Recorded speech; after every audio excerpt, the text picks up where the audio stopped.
Hey, what's up guys? My name is Alec Garza. Thanks for clicking on this video.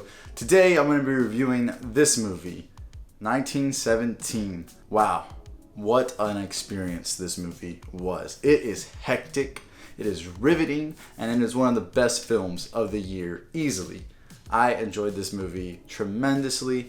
I think this war movie is right up there with Saving Private Ryan in terms of greatness and iconicness.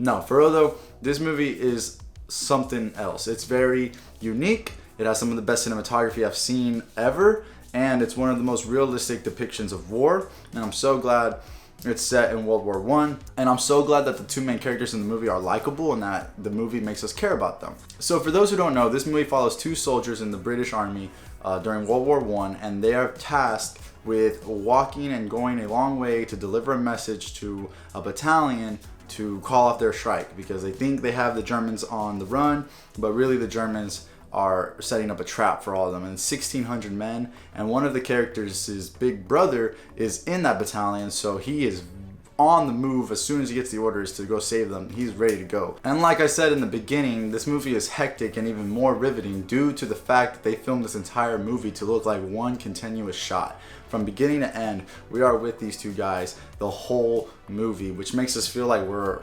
on the team with them, like we're the third person walking around with them, surviving everything they survive and being pitted against all the crazy shit that they're pitted against throughout the whole film. The movie is always surprising you. Anytime it gets slow, boom, something happens to pick it up. And looking back, those slow moments are really important actually, and I won't tell you why, but they do add up. And I think this movie is very special with its message, and it has a very powerful and respectful message, and I think there's more to take from it when you go past just a war movie. You know, why do we fight?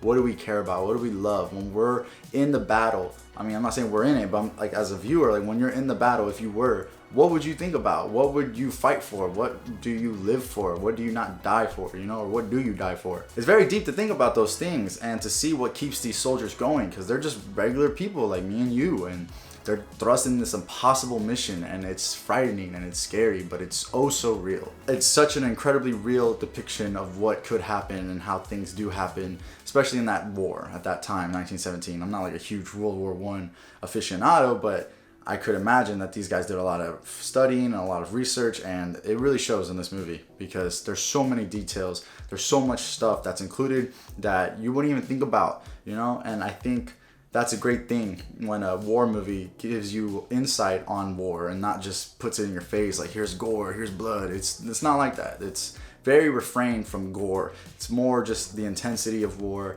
and the morality of war and the surprises of war. And I think it's a great film. I give it a 9 out of 10 easily. It's one of the best films I've seen this year. I mean, it's January, but if it was 2019, yeah, it's one of the best films in 2019 easily, since it originally came out on limited release in 2019. But yeah, January, one of the best films to watch right now in theaters. I definitely recommend it for everyone. It is right up there with Saving Private Ryan in my opinion. I thought it was an instant classic as soon as I finished the film, and I wanted to just show my kids down the road, like, this is a great movie with a great message about what we fight for, what people are willing to live for, sacrifice for. And another aspect of that message that makes it so powerful is that if we were doing things just for ourselves, we would give up way quicker. But because we do things for other people, because we do things for our family, for our country, for our beliefs, for our ideals, for the good of humanity, we have more to fight for than just for ourselves, and we have more to live for. And I think that's one of the biggest takeaways I got from this film about not giving up, because there's stuff bigger than you that you are fighting for, and that's beautiful. But overall, just some more points: the best cinematography I've seen in a long time, an incredible story, an amazing riveting plot that just keeps going and going non-stop, where we can't really get a break. Even when there's breaks, you still feel the tension, you still feel like anything can happen, and I can't wait to watch it again. But that's my review of 1917. Have you seen the film? What do you think? Do you want to see it? What's your favorite war movie? Let me know in the comments below. Can't wait to hear what you guys think. My name is Alec Garza. Thanks again for watching. Please like, subscribe, and share, and I'll see you next time. Cheers.